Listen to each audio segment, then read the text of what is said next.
Vigajoy, Samaveda Bhakta Vrindikajai. Gaur, Premananda, Hari Hari Hari Gaur. All glory is the assembled devotees, all glory is the assembled devotees. All glory is to Shri Guru and Gauranga Srila Prabhupada Ki Jai. So, we are reading from the 10th canto, chapter 25, beginning with text 7. And most of the verses here have very short purports and no purports, so we're going to be reading quite a few purports of quite a few verses. So, Om Namo Bhagavate Vasudevaya.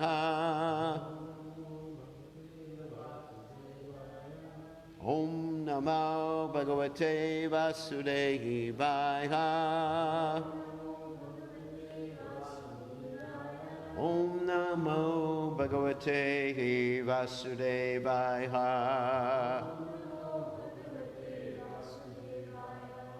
So that's 10th canto, 25th chapter, text 7. Aham Chairavatam Nagam Aruyanu Vraje Vrajam Marud Ganayar Maha Vigayar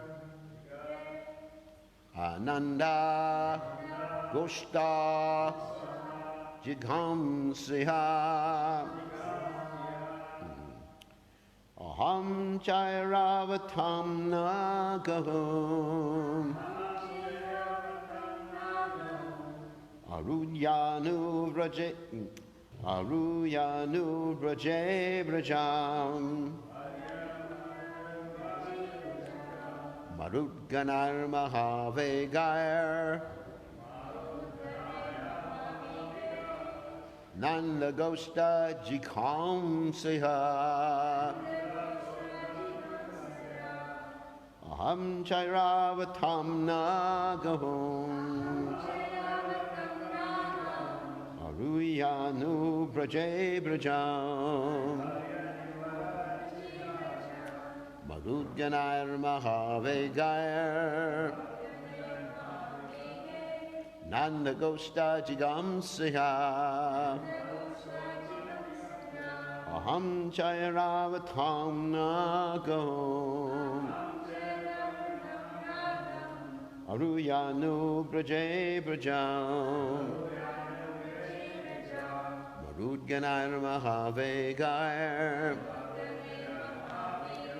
Nanda Gosta Jigam Siha. Okay, anyone want to try?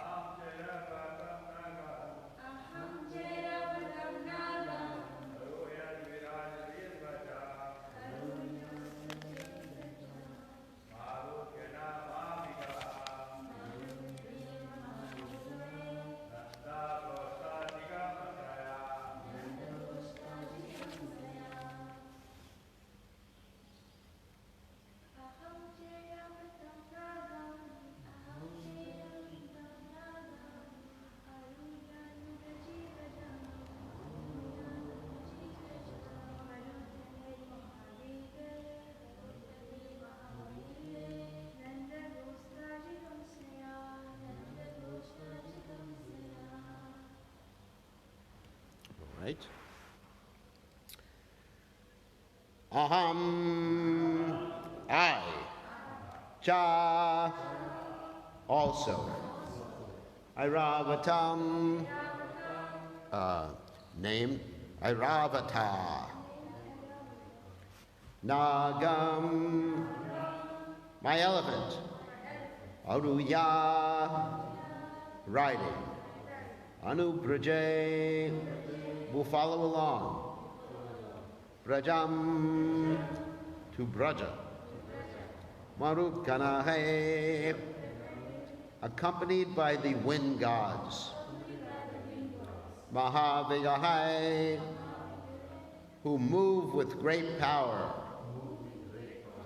Nanda Gosta, the coward community of Nanda Maharaj. Jigam Seha, with the intent of destroying. So, translation, I will follow you to Braj, riding on my elephant Airavata, and taking with me the swift and powerful wind gods to decimate the coward village of Nanda Maharaj. So, purport by the servants of His Divine Grace A.C. Bhaktivedanta Swami Srila Prabhupada. The Samvartaka clouds were frightened by Indra's powerful moon, and thus carried out his order as described in the following verse. So, very short purport, so we're going to keep reading these verses.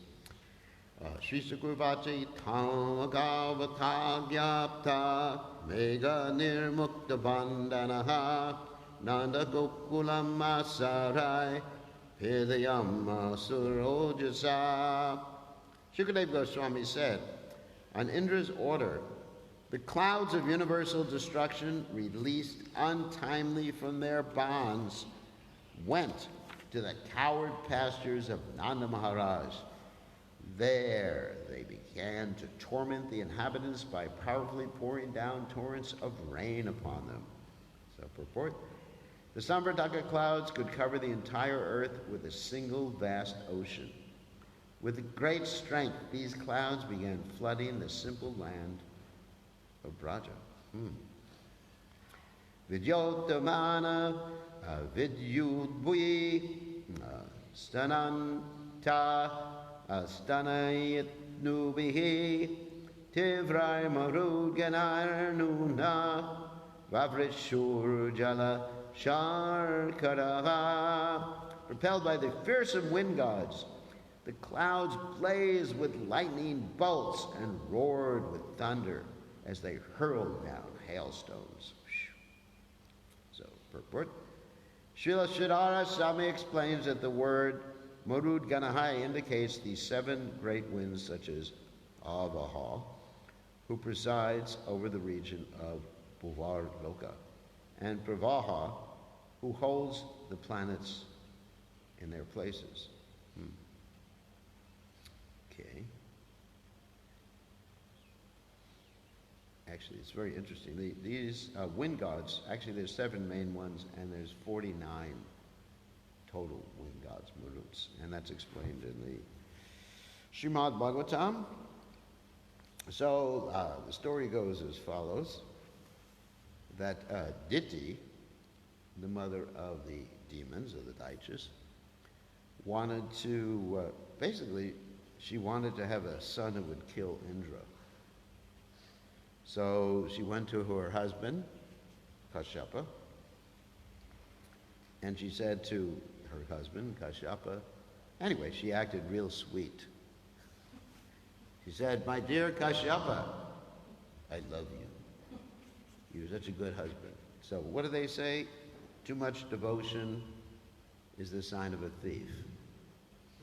So whenever anyone approaches you, really devotionally, like your wife, your husband, oh dear, or your daughter, and it's, oh, you're such a good father, such a good husband, so, oh, you're so handsome, or whatever. Then say, oh my God, what do they want? So he became bewildered by her. And he said, all right, my dear Priya, whatever you want, I will give you. And she said, okay, I want a son who can kill Indra. Why did she want a son who would kill Indra? Because Indra, in one sense, is the head of the administrative demigods. And because of Indra, Krishna appears and kills the demons from time to time. And 2 demons particularly that were killed were Hiranyaksha and Hiranyakashipu, the dear most beloved sons. So, anyway, so Kashyapa is thinking at that point, I made a big mistake. I should never give in to her again. But he made a promise. So he says to her, okay, I'll give you a different austerity to perform, Payovrata, and you should perform this very, very nicely. And if you make a mistake in performing this, you will have a child who will be the friend of Indra. All right.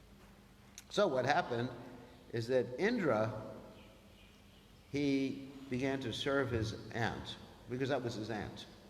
You understand? Because he's the son of Aditi. There's Diti and Aditi. The demigods are called the Adityas because they're born from Aditi. Anyway. So Indra began to serve Diti, his aunt, not his mother, and he was just looking for her to make a mistake. So all right, so what happened is that she made a mistake. Basically, she took rest when she shouldn't have been taking rest. And he got really ecstatic. He thought, now I'm going to kill this kid who's supposed to be my enemy. So he enters into her womb and he slices the kid up into 7 parts. Like abortion. Called D and C. Anyway, for those of you who are studying medicine. And each of those 7 parts, they become 7 kids. And they start crying. Indra gets even more worried, and he thinks, now I got 7 enemies. So he takes his thunderbolt again, and he cuts each one of those into 7 pieces. 7 times 7? 49. And so he had 49, and actually they were all born at that point, along with Indra. They all came out of Diti, and they became his friends. So these are the Maruts, the wind gods. So there's 7 primary, and total there's 49 Maruts. Actually, there's a very famous person who's called Maruti. Who's that? Hanuman. He's the son of Vayu. Vayu is actually in charge of all the wind gods. You understand? He's Vayu Putra. Therefore, he's called Maruti. But these were also Marutis also. But in any case. So anyway, so they were friends with Indra. They were associates with Indra. That's why they listened to Indra. Okay. Enough history. So we'll go on. Stuna stula vashadara munchasva breshva bhikshana nashaha dalog kair flavyamana bur nadrishyata natornatam. As the clouds released torrents of rain as thick as massive columns, the earth was submerged in the flood, and the high ground could no longer be distinguished from low. Text 11. Atyasarativatena pashavo jatavepanaha gopa gopyascha ashitarta govindam sharanam yayahu. The cows and other animals shivering with the excessive rain and wind, and the coward men and ladies pained by the cold all approached Lord Govinda for shelter. Okay. Shirasutam shakayena pachadasara pittitaha vipamana bhagavata padamulam upayayahu. Trembling from the distress brought about by the severe rainfall and trying to cover their heads and calves with their own bodies, the cows approached the lotus feet of the Supreme Personality of Godhead. Text 13. Krishna Krishna Manabhaga Twannatam Gokulam Prabho Tratum arhasi devana kupitad bhaktavatsala. The coward men and women addressed the Lord. Krishna, Krishna, O most fortunate one, please deliver the cows from the wrath of Indra. O Lord, you are so affectionate to your devotees. Please save us also.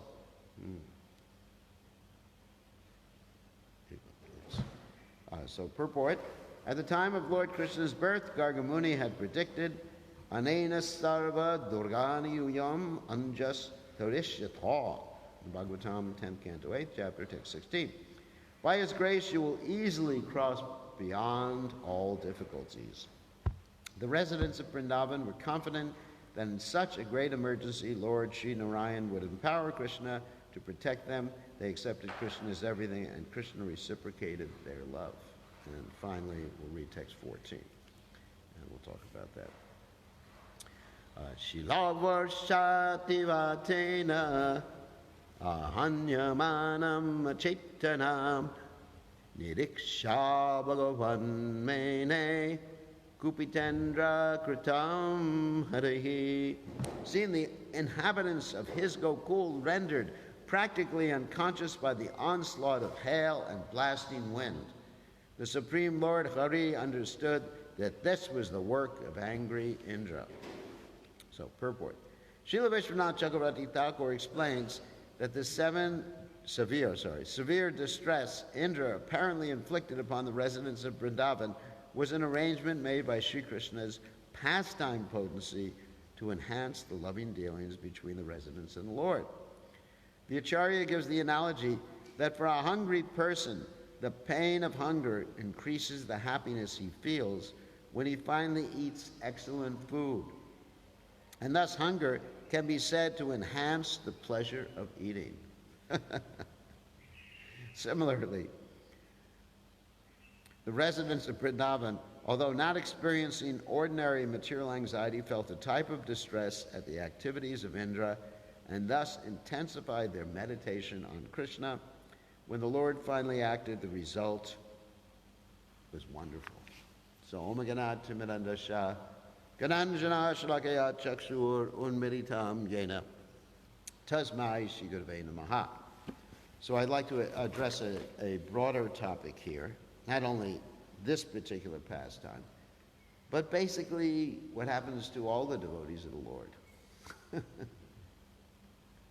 Actually, can't think of a story of a devotee of the Lord that wasn't subjected to severe distress. Actually, that may be discouraging for all of you. You may think, I'm in the wrong movement. Tomorrow is Durga Puja, right? Am I right? Durga Puja. Tomorrow's Durga Puja. This Hari means he who takes things away. Anyway, we've had enough of him. So that was brought forth in the Brihad Bhagavatamrita story, where Narada Muni is traveling to various devotees, and he's glorifying each one as being the best devotee of the Lord. So at one juncture of this story, he approaches Yudhisthira Maharaj and the Pandavas, and he glorifies them. He says, you are the best devotees because Krishna, Krishna is your buddy, Arjuna. And Krishna resides with you, he protects you always. And Yudhisthira Maharaj responds in a very intelligent fashion. He says, we're not such great devotees because anyone who hears our story will not want to be a devotee. The story of the Pandavas, pretty heavy story. You have Kunti, who is basically a pure devotee of Krishna. And you have Draupadi, who is called Krsna, because she's a friend, she's Saki, she's a friend of Krishna. Krishna's always addressing her as Saki, my dear friend. Not girlfriend, but just a friend. And look what happened to all these great devotees of the Lord. I mean, they lost their father right after they were born, basically. And then they were tortured in the kingdom of Dhritarashtra, attempted murder many times. Then, when they went on vacation to Varnavat, their house burned down. Then they had to go into hiding for some time. Then one of them, Bhimsen, had to marry a Rakshasini. She was beautiful. Anyway, it's either that or get eaten. I guess you had a choice. Marry me or become my dinner, you know, you probably want to get married. So, and then, I mean, so many things like a gambling match, and attempted disrobity of Draupadi. Then you have this battle of Kurukshetra, in which they had to kill their relatives and grandfather, you know, and teachers, guru, and then they lose their children, all their children dead. There's only one grandchild alive by Krishna's mercy, but you know, all your children killed. I mean, it's pretty heavy, isn't it? Parents are really attached to children. So can you imagine that? You know, like, you're just serving Krishna, doing what he says, and all your children are killed. And your guru, you kill your guru. And you know, and cousin brothers, that's all right. They're disposable. Because they were really nasty creeps. But anyway, and then, so that's a really discouraging, you know, you hear about this is what happens when you join the Hare Krishna movement. When Arjuna joined the Hare Krishna movement, he had to do all these things. And even when he was arguing with Krishna, Krishna convinced him, yeah, better to do all these things. So Yudhisthira Maharaj said to Narada Muni, he said, you know, whenever anyone hears our story, they don't want to be devotees. He said, plus, he said, Krishna only comes and gives us his association when we're in trouble. Otherwise, you know, he's not with us. So, that can be really discouraging, isn't it? And then you take Krishna's greatest devotee, Srimati Radharani, right? Krishna's greatest devotee. And what does Krishna do? He leaves her, you know, she's like 16 years old, madly in love with Krishna, all the gopis do, madly in love with Krishna, and Krishna just goes away. And he gets married to some ladies in Dwarka, you know. You know, and she's thinking, Krishna won't be attracted to us anymore. He's with these sophisticated ladies in Dwarka. We're just simple village cowherds. So for like over 125 years, she's there in Vrindavan, just feeling separation. And you know, if that wasn't bad enough, you know, I'm speaking a little humorously now. Then you have when Krishna appears as Chaitanya Mahaprabhu, a similar thing happens. He leaves his wife when she's 16 years old and takes sannyas. And she's lamenting her whole life and all, just for every japa or every Hare Krishna she chants, she gets 1 grain of rice. Could any of you do that? Of course, you'd probably chant a lot more rounds.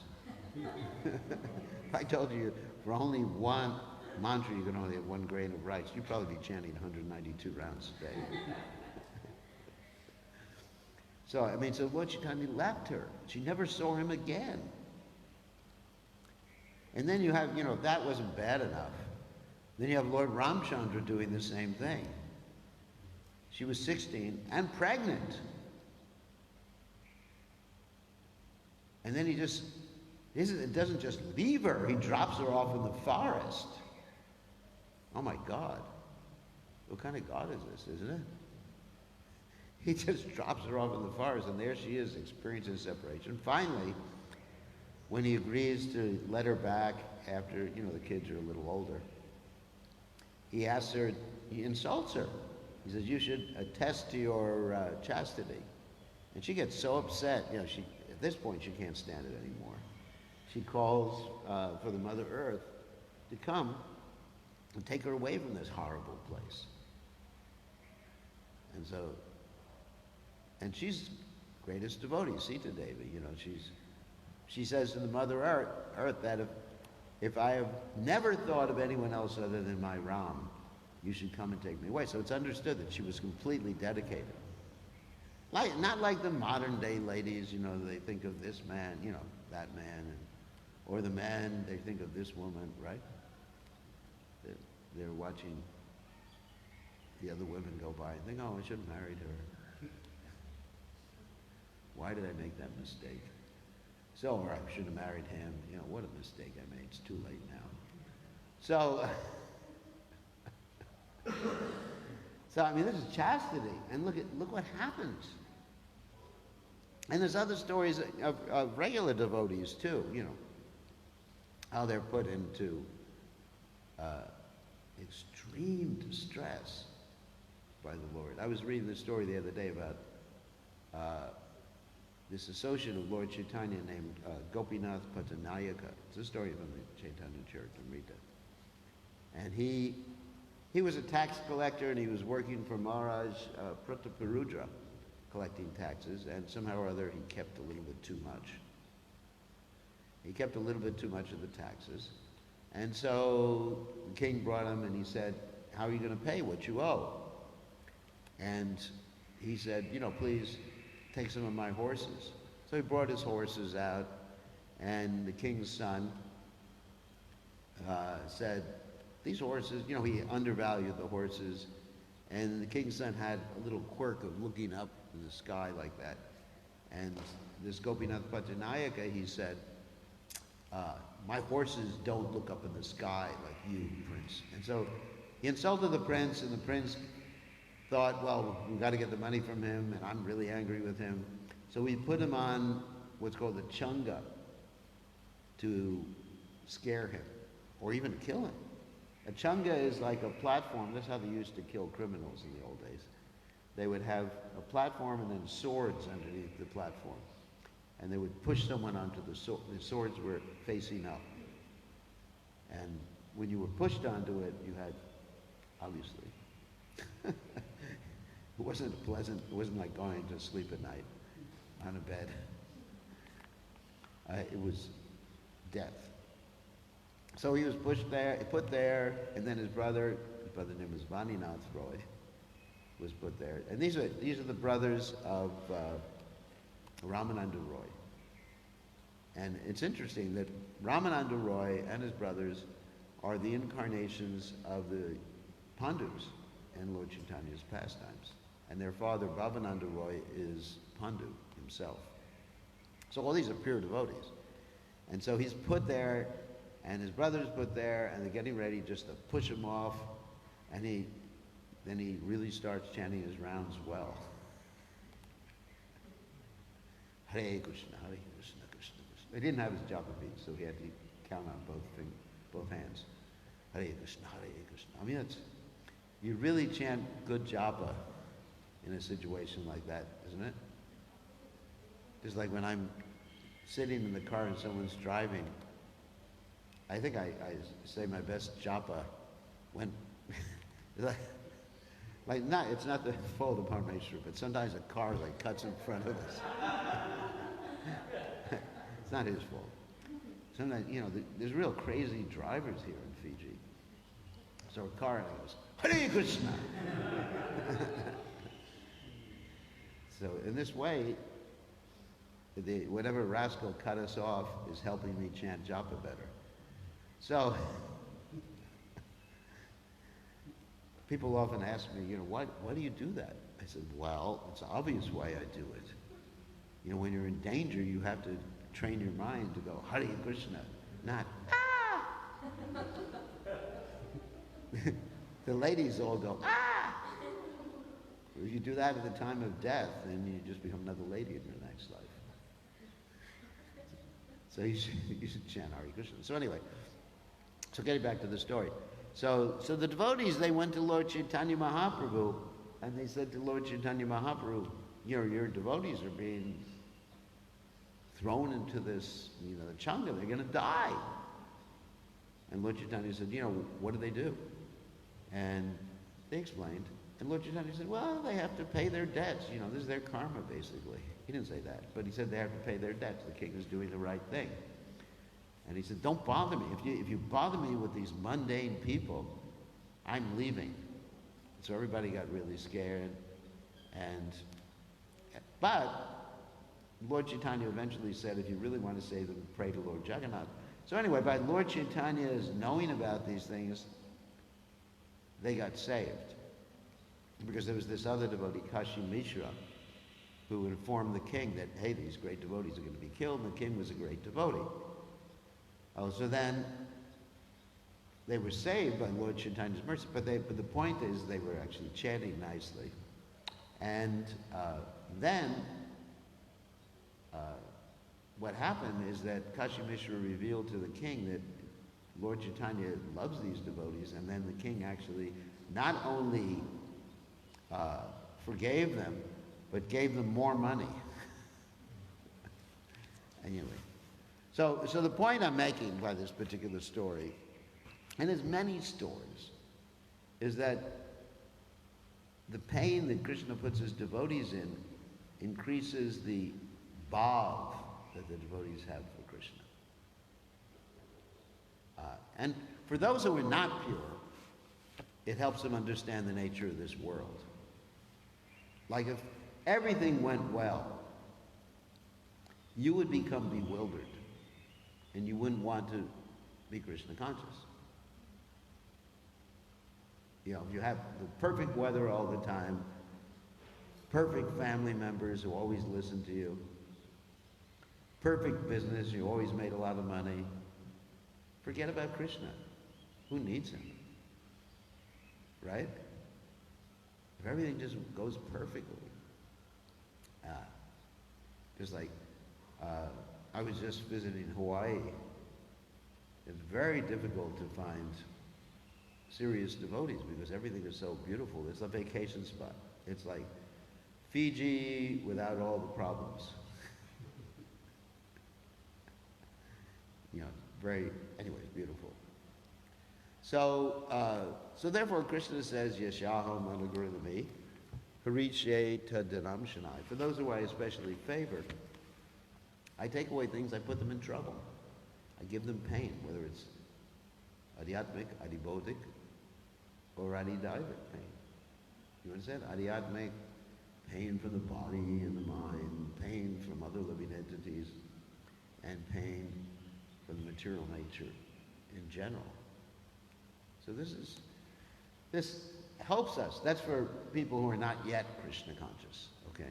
So there's two groups of devotees. One, devotees who are not Krishna conscious yet, and then Krishna is just like really sharpening our edge. Just like you take a knife, if you want to sharpen a knife, you've got to rub it against a stone and grind out certain things. So Krishna is grinding out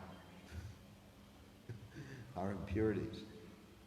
And then for the pure devotees, it's actually more than Krishna just grinding out the impurities. It's Krishna deepening their bhav relationship with Krishna. For example, let's say I talked about Radharani and Vishnupriya and Sita Devi. It actually deepens their love. Of course, you may say they already love Krishna, or they love Brahma, or they love Lord Chaitanya. But it deepens the love, because the love that is experienced in the spiritual realm can be expanded unlimitedly. It's not like the love in this world, you understand? I probably gave the example. When you have a light, let's say a torch, you call it a torch, a flashlight, whatever you call it here. In India, you call it torch. What do you call it here? Torch? Okay. Actually, a torch literally is something that has fire on it. So, anyway, modern English is flashlight. Anyway, so let's say you have a flashlight, or nowadays people don't have flashlights, they just have lights on their phone. So it's even more modern. Phone lights. Anyway, so let's say you have a light, probably gives this example, and you shine it inside a box. It doesn't go very far. But if you shine it, Prabhupada said, in space, it goes forever. So Prabhupada said, this is the beginning of Krishna book, Prabhupada explains. we have a loving propensity. And when we invest it in things of this world, it gets frustrated after some time. You know, it's just not, we want it to go on forever and ever and ever. But it's a eternal love, everlasting love. Anyway. And so, but with Krishna, it gets deeper and deeper and deeper. And so therefore, with Krishna, Ram, Chaitanya Mahaprabhu, there's all these different facets of love. It's not just like, hi, I'm with you. It's separation. It's purva rag, which means just coming to see you. I mean, it's anticipation. Just like when you're anticipating to see someone you really love. There's a special ras there, isn't it? Oh, I'm going to see them. You know, sometimes people feel like that with the guru, but after a while, I wish he was gone. Anyway, so it makes me. Anyway, but really, it's anticipation. You're someone you haven't seen for a while, so there's that anticipatory anxiety. And then, when you're with the person, there's the anxiety that it's going to end. And then when it ends, your anxiety because you're separated from the person. So that's love. Love basically means to be in anxiety most of the time. When there's real love, isn't it? And Krishna does that. Even when Krishna was with them in Vrindavan, Krishna sometimes disappeared from the gopis. And they were looking for him, and they were imitating his activities, feeling great separation. That's love. So Krishna's devotees taste all these different aspects of love. And you find this described in Rupa Goswami's description of the bhavas. I mean, even fear, I mean, indirect fear, just like we hear here, fear, anger, humor, these are all different indirect rasas.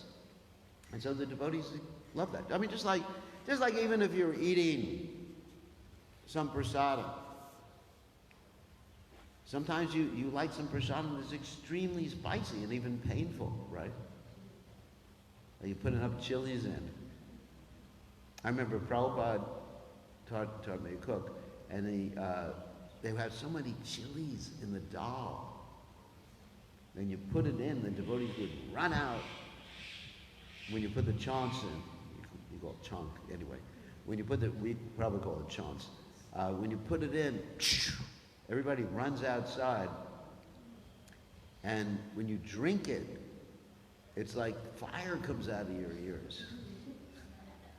You haven't tasted the dal like Prabhupada makes it. And so that's unpleasant, but you enjoy. Or people go sometimes to these amusement parks, and their body is subjected to, I mean, bungee jumping or something like that, or a centrifuge, or a roller coaster, you know, and they're screaming. Right? Isn't it a roller coaster? Anyone's been on a roller coaster before? No. I have. And when you're going down, it's, ah! You're scared. And so you enjoy that. So spiritually, which is the original source of all these different rasas, there's enjoyment. And it's just deepening the love. And with Krishna, the separation, or Ram, or Chaitanya, Guru, the separation brings the person closer together because the person is non-different from the feelings of separation. In the material world, separation is separation.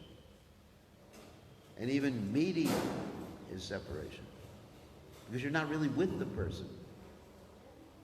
For example, you can say, Maharaj, I see you, No, you don't. You can't see me. Impossible. You're not with me. I'm a soul. I have a spiritual body. Can you see my spiritual body? If you can't, let me know. I need the information right now. But you can't see me. But with Krishna, there's connection. All the time. It's always sambandha. It's connection. You understand? So these are actually symptoms of ecstasy that the devotees in Braj are feeling when they're saying, Krishna, Krishna. Because they know Krishna's going to save them. They have complete faith in Krishna. And they're just seeing this as another opportunity to deepen their love for Krishna. So, anyway, this is the explanation. But, you know, in the case of every devotee, there's going to be these experiences. Don't get discouraged. Because Krishna won't give you more than you can handle. Don't worry. Krishna's not going to arrange for you to be in a gamble and have drug into the middle of an assembly and have your clothes taken away. He's not going to do that. Because you're not ready for it. But Draupadi was ready. And therefore Krishna, she understood. These husbands will never protect me. They're sitting there. 5 strong men, you know, Bhimsen, who could lift mountains. Stronger than millions of elephants. He's also a Vayu-putra. And her husbands are just powerless sitting there, where their wife is going to be disrobed. And she understands, oh, Krishna is my only shelter. This is really the point. Krishna is my only shelter. Also, when the Durvasa Muni was coming, and she had already eaten out of that pot, you know that story. She said, Krishna's my only, and she said, Krishna, Krishna. And then Krishna said, here I am, what can I do for you? And he said, I'm hungry too. And she said, uh-oh. And he found a little grain of rice, ate the grain of rice, and Durvasa Muni and his associates, their bellies blew up, you know. They weren't hungry anymore. So that's really the point. Krishna, you know, that's our only shelter. We have no other shelter in this world other than Krishna. And it's pure devotees, of course. And so Krishna's bringing us to that point, and Krishna's deepening the devotees, and it's ecstatic. I mean, I tell you, the Pandavas, they were experiencing ecstasy, although externally it appears misery. And Radharani's experiencing ecstasy. Don't think that Krishna is making Radharani unhappy. He would never do such a thing. He's controlled by Radharani. He's Madan. She's Madan Mohan Mohini. So this is just increasing the happiness. Because if everything's dull, there's no happiness. Actually, the greatest misery is boredom. Isn't it? That's the greatest misery. Okay. Any questions? Lord Nityananda?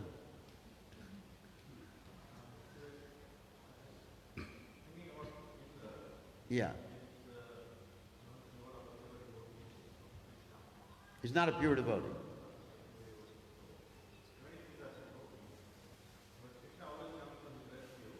Yeah.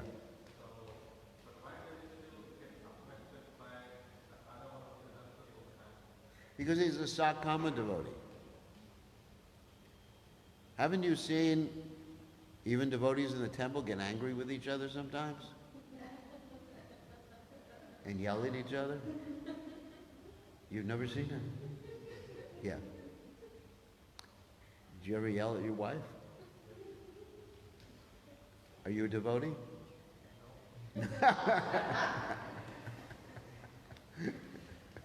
So that means not yet pure devotee. Not yet pure devotee. Or demigods are generally kama devotees. They have some desire. And so that if you have some desire, you're going to succumb from Sometimes you're going to succumb to anger or lust or greed or things like that. It's just natural. That's an anartha. And gradually, you stick to the path, these things are taken away. But there has to be some pain in having things taken away. Like you go to a dentist, every dentist tells you there's not going to hurt. And it always hurts, right? Dentist said, this is pain. I'm a painless dentist. Oh yeah. It's like saying Yamaraj doesn't cause pain. Anyway. But you know, it's to take away the pain, the infection in your tooth. So that, you know, there's some pain, and I mean, we all experience pain. I mean, of course, the most intense pain is emotional pain. Physical pain is bad, really bad. But emotional pain is like having knives stuck in your heart. It's really like that. Like sometimes when a disciple leaves Krishna consciousness, it's like having a knife stuck in my heart. People don't understand the position of Guru. It's like having a knife. Oh, you're lamenting. Anyway, we're emotional entities. We're not computers. And we're meant to experience intense emotions. Okay, on that happy note, anyone want to leave Krishna consciousness now or after this course? All glories to Srila Prabhupada, Srila Prabhupada.